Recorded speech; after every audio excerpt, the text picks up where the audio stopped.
20वीं सदी की मकबूल तरीन गुलकारा लता मंगेशकर के बारे में कहा जाता है कि उन्होंने अपने करियर में 30,000 से जायद गाने गाए, लेकिन कभी भी बेसुरी ना हो। लता मंगेशकर को पसंद करने वालों की फहरिस्त में जवाहरलाल नेहरू समेत कई अहम और नामवर तरीन शख्सियात शामिल रहीं। कहा जाता है कि इंडिया के पहले वजीर आजम पंडित जवाहरलाल नेहरू ना तो खुद किसी के सामने रोते थे और ना ही किसी का रोना पसंद करते थे। लेकिन सन 1963 में जब लता ने नगमा निगार प्रदीप का लिखा नगमा ए मेरे वतन के लोगों गाया तो नेहरू अपने आंसू नहीं रोक पाए। गाने के बाद नेहरू ने कहा, बहुत अच्छा, इस लड़की ने मेरी आंखें नम कर दी। ये कहकर उन्होंने लता जी को गले लगा लिया। लता मंगेशकर ने गायकी का आगाज कमसिनी में ही कर दिया था। अपनी जिंदगी के बारे में लिखी किताब लता इन हर ऑन वॉइस में गुलकारा बताती हैं कि एक मरतबा मेरे वालिद दीनानाथ मंगेशकर अपने एक शागिर्द को मौसीकी सिखा रहे थे। उन्हें कहीं जाना था, लिहाजा उसे रियाज जारी रखने का कहकर खुद चले गए।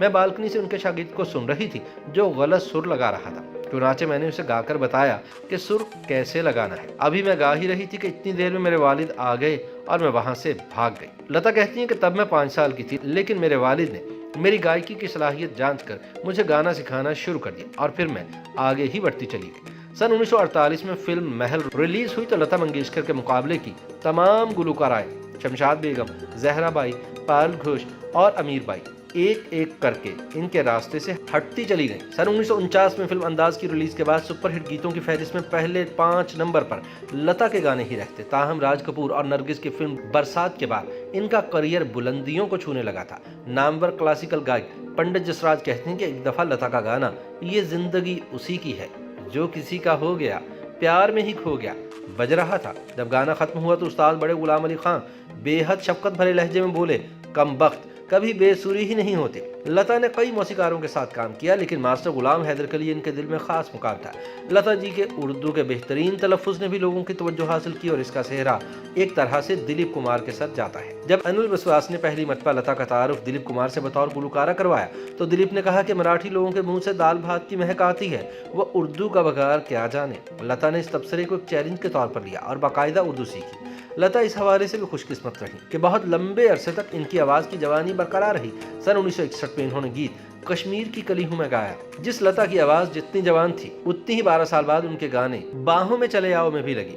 लता मंगेशकर की आवाज़ को हिंदुस्तानी अवाम भगवान का सबसे बड़ा तोहफा मानते हैं और इनसे बेहद प्यार करते हैं। सन 1989 में लता को इंडियन फिल्म इंडस्ट्री का सबसे बड़ा एजाज दादा साहब फाल्के अवार्ड दिया गया और सबसे बड़े शहरी एजाज भारत रत्न से सन 2001 में नवाजा गया। लता ने जब यश चोपड़ा की फिल्म वीर ज़ारा के गीत गाए तो ये कहकर पैसे लेने से इनकार कर दिया कि वो इनके भाई की तरह हैं, लेकिन यश चोपड़ा ने फिल्म की रिलीज के बाद लता जी को मर्सिडीज कार तोहफे में भिजवाई जो जिंदगी भर लता के इस्तेमाल में रही। लता जासूसी और सस्पेंस पर मबनी लिटरेचर की भी शौकीन थी। इनकी लाइब्रेरी में शर्लक होम्स की तमाम किताबें मौजूद थी। लता जी को मीठे में जलेबी और गुलाब जामुन बहुत पसंद थे। वो इंदूर के दही बड़े और कीमे के समोसे बहुत पसंद करती थी। लता को लीमू का अचार और जवार की रोटी भी पसंद थी।